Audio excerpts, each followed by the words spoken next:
ভাবিও মডার্ন ভাবি, ডিজিটাল ভাবি। এরকম ডিজিটাল স্মার্ট দেবর আছে না নাই? ভাবি ভাইয়া তোমার বর, আমি যে দেবর, ভেবে দেখো ভাবি কার কত দাবি, ভাই গেছে মালয়েশিয়ায়, আমি তো দেশে আসি। এরকম ডিজিটাল স্মার্ট দেবর আছে না নাই? ভাবিও মডার্ন ভাবি, ডিজিটাল ভাবি। এই কথাগুলো শুনে এনজয় করে, বলে তুমি শুধু এই কথা বলো, তোমার ভাই তো বলে না। কয় ভাইয়ের কি সেই চোখ আছে? সে যে কেন আসে না, কিছু ভালো লাগে না, এবার আসুক, তারে আমি মজা দেখাবো। দেখবেন ভাইয়েরা যখন বিদেশে থাকে, এলাকায় দেবর আমদানি কমে না বাড়ে, ওরা ভাবির দুয়ারে যা স্লোগান দেয়, ভাবি ভাইয়া তোমার বর, আমি যে দেবর, ভেবে দেখো ভাবি কার কত দাবি, ভাই গেছে মালয়েশিয়ায়, আমি তো দেশে আসি। এরকম ডিজিটাল স্মার্ট দেবর আছে না নাই? ভাবিও মডার্ন ভাবি, ডিজিটাল ভাবি। এই কথাগুলো শুনে এনজয় করে, বলে তুমি শুধু এই কথা বলো, তোমার ভাই তো বলে না। কয় ভাইয়ের কি সেই চোখ আছে? আর ভাবি যদি নেককার আবেদা সালেহা নামাজি হয়তো, কোরআন পড়তো, আল্লাহর ভয় থাকতো, ভাবি ডেকে বলতো কুল্লিল মুমিনিনা গুদ্দুনা মিন আবসারিহিম। আল্লাহ বলেছেন মুমিন পুরুষের দৃষ্টি থাকবে নিচের দিকে। আমাকে দেখার অধিকার তোর ভাইয়ের আছে, তোর জন্য আমাকে দেখা জায়েজ নাই, ঘর থেকে দূর হয়ে যা। কথা বলে মহিলা মা বোনের আমার শুনতেছেন, মা দুইটা পুরুষ হইতে দূরে থাকবেন, একটা দেবর আর একটা দুলা ভাই। এরা হলো মৃত্যু তুল্য, বিষাক্ত সাপের চাইতেও ভয়ঙ্কর। এই দুইটা পুরুষের দ্বারা মা বোনেরা বেশি নির্যাতনের শিকার হয়, কিন্তু প্রকাশ করতে পারেন না। মাঝে মাঝে খবর দেখেন না, ভাবি কি নিয়ে দেবর উধাউ, শালি কেনে তুলে ভাইয়ের খবর নাই, নেটওয়ার্ক বন্ধ। আছে না নাই? সমাজে এগুলোই তো চলতেছে বাজার, এগুলোই চলতেছে। আজকে পর্দা পর্দা নাই তো, ফ্রি হয়ে গেছে, বেশি ফ্রি। মার সাথে মেয়ে এসে কোন ছেলের সাথে প্রেম করে, কেমনি কিস করছে, সেই গল্প মেয়ে এসে মায়ের কাছে করে, আর মা তখন গল্প করে মেয়ে আমার কাছে বান্ধবীর মতো। এরকম নির্লজ্জ মা আছে না না? এ জোরে কন বাবা। এমন বাবা, ছেলে প্রেম করে আসে, বলে প্রেম কর, মেয়ের মা রাজি করার দায়িত্ব আমার। ওটা বাপ না, ইবলিস শয়তান। এই সন্তানদেরকে আমরা নষ্ট করছি, সবচাইতে বড় মাধ্যম সেটা হলো এই টাচ মোবাইল। এই মোবাইলের ওজন কম, কিন্তু মোবাইলের মাধ্যমে পাপের ওজনটা অনেক বেশি। কথা কয় না? কথা কয়। সন্তানদেরকে আমরা নষ্ট করছি টাচ মোবাইল দিয়া। সারা রাত ইউটিউব ইন্টারনেট ঘাটাঘাটি করে, ইমো মেসেঞ্জারে বান্ধবীর সাথে চ্যাটিং করে, অনলাইনে উল্টা পাল্টা ভিডিও দেখে, অশ্লীল গান বাজনা দেখে, ল্যাপের ভিতরে কম্বলের ভিতরে ঢুকে আছে না নাই? অনলাইনে জুয়া, অবশ্য এই এলাকায় শুরু হয়নি, এটা ভারতে হচ্ছে, এদেশে এখনো চালু হয়নি। তাহলে এই মোবাইল যুব সমাজকে নষ্ট করেছে। কথা বলে ঠিক কিনা? দেশে মোবাইল আইছে, চিঠি বন্ধ হইয়াছে, দিওয়ানা বানাইছে, ভোলা মাইয়ার মনের কথা ভাসে বাতাসে। ও দেখো ভোলা পানের মন বাদা ফেসবুকে এখন, মোবাইলে চ্যাটিং কইরা কাটায় সারাক্ষণ।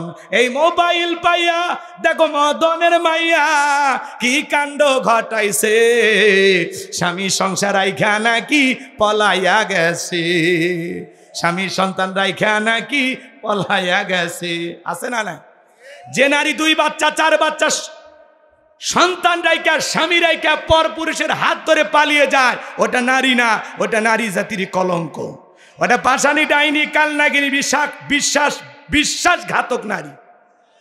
কেমনে পারলা বোন? স্বামী রাইকা সন্তান রাইকা আর একটা পর পুরুষের হাত ধরতে কেমনে পারলা? কেমনে পারলা? তোমার কি সন্তানের মায়া নাই? এ কথা কোন নাকি আপনার?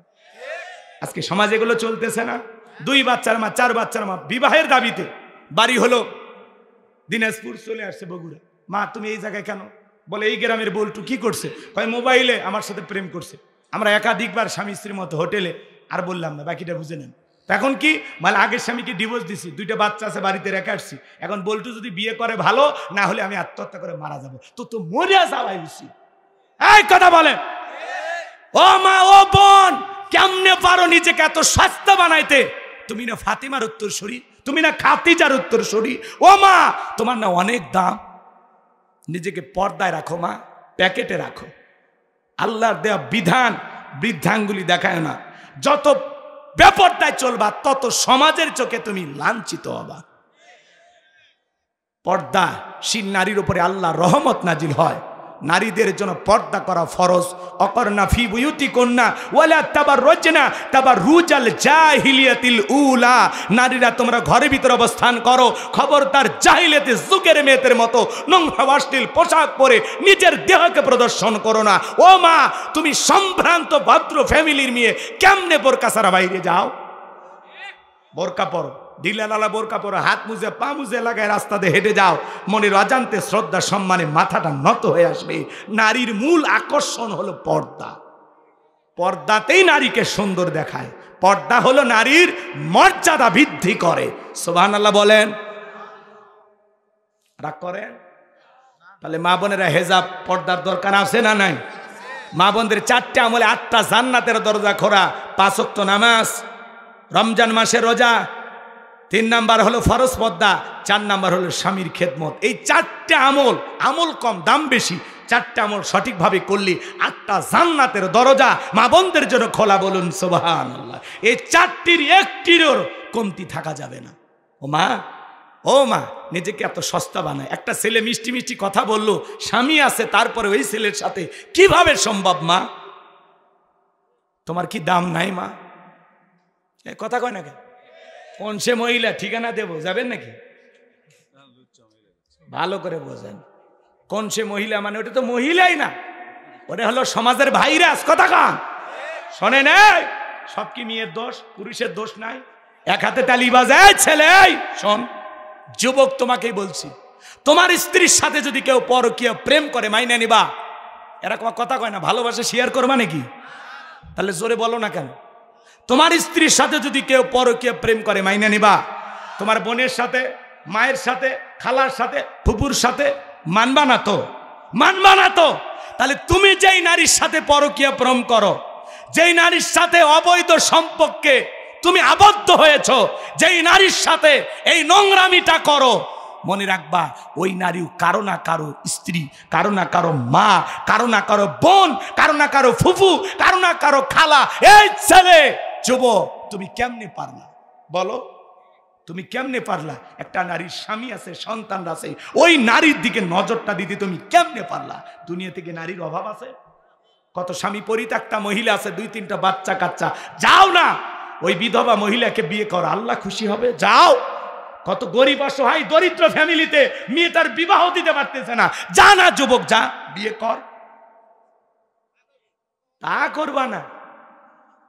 ভাবিরে দেখে ভাল লাগে, রাস্তাঘাটে একটা নারী সন্তান হেঁটে যায়, তার দিকে ভালো লাগে কেন? একবারও চিন্তা করলো না ওই নারী যদি তোমার বোন হইতো, ওই নারী যদি তোমার বউ হইতো, এমনটা কি মাইনে নিতে পারবা?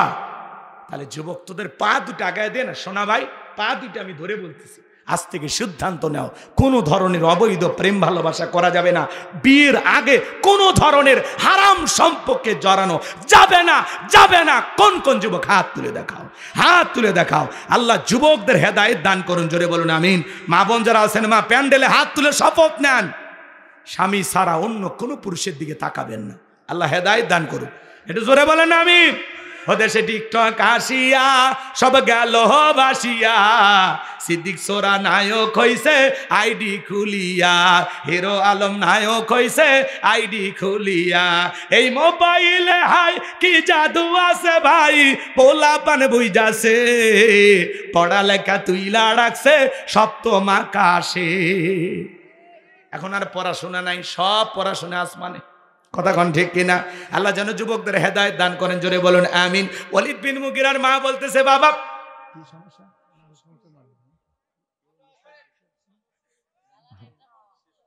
শেষ ঠিক ঠিক আছে, সমস্যা। যদি পারেন, আমার গাড়িতে আমার লেখা একটা বই আছে, মুনাজাতের পরে আপনারা নিয়ে যাবেন। শেষ বিদায়, একজন মৃত মানুষকে কিভাবে বিদায় করতে হবে নবীজির তরিকায়।